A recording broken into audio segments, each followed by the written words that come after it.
पंचगंगा नदी प्रदूषित करणाऱ्या घटकांवर कठोर कारवाई करावी। पंचगंगा प्रदूषणमुक्त करण्यासाठी प्रशासनानं तात्काळ उपाययोजना राबवाव्या या मागण्यांसाठी इचलकरंजी इथं युवा महाराष्ट्र सेनेतर्फे अनोखं आंदोलन करण्यात आलं। पंचगंगा नदीकाठी मृत माशांचं पिंडदान करून नदी प्रदूषणाकडे आणि मृत माशांच्या पडलेल्या खचाकडे सरकारचं लक्ष वेधलं। याबाबत सेनेच्या पदाधिकाऱ्यांनी अधिक माहिती दिली।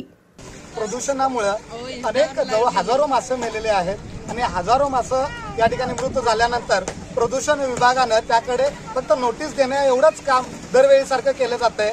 या जर बघितलं तर मासे मेलेले आहेत, हजारो माशांचा जीव या काही उद्योजकांनी पाणी या ठिकाणी लाखो लिटर पाणी यामध्ये सोडलेलं आहे। जर बघितलं असेल कोल्हापूरचं 42 MLD पाणी हे त्या ठिकाणी सांडपाणी जे आहे जे महिलामुक्त पाणी या नदीमध्ये सोडलं जातंय।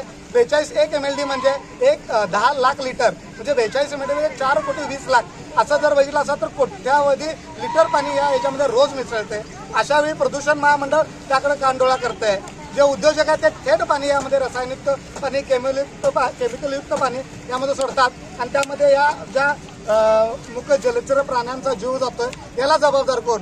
तर त्यामुळेच यांच्या आत्म्याला शांती लाभावी आणि ज्यांनी जे अधिकारी असतील मग जे प्रदूषण मंडळाचे अधिकारी असतील इतर अधिकारी जे कामचुकारपणे केलेत त्यांचं आणि जे उद्योजक आहेत ज्या या प्रदूषणाला कारणीभूत आहेत यांना सुद्धा त्याचं पाप लागावं। सामान्य जनतेला कुठलाही पाप लागू नये आणि त्यांच्या माशांच्या आत्म्याला शांती लागावी म्हणून या बिसलेरी पाण्यानं प्रदूषण पाण्यानं त्यांचा जीव घेतला। पण शेवटचा विधी तरी त्यांचा चांगल्या शुद्ध पाण्याने व्हावा म्हणून आम्ही बिसलेरी पाण्याने त्यांचा या पिंडदानाचा विधी केला आहे आणि यातून तरी या अधिकारी उद्योजक आणि काही जे जबाबदार प्रदूषणाला असणारे घटक जागृत होतील हा छोटासा प्रयत्न आम्ही या ठिकाणी या पिंडदानाच्या माध्यमातून करतोय।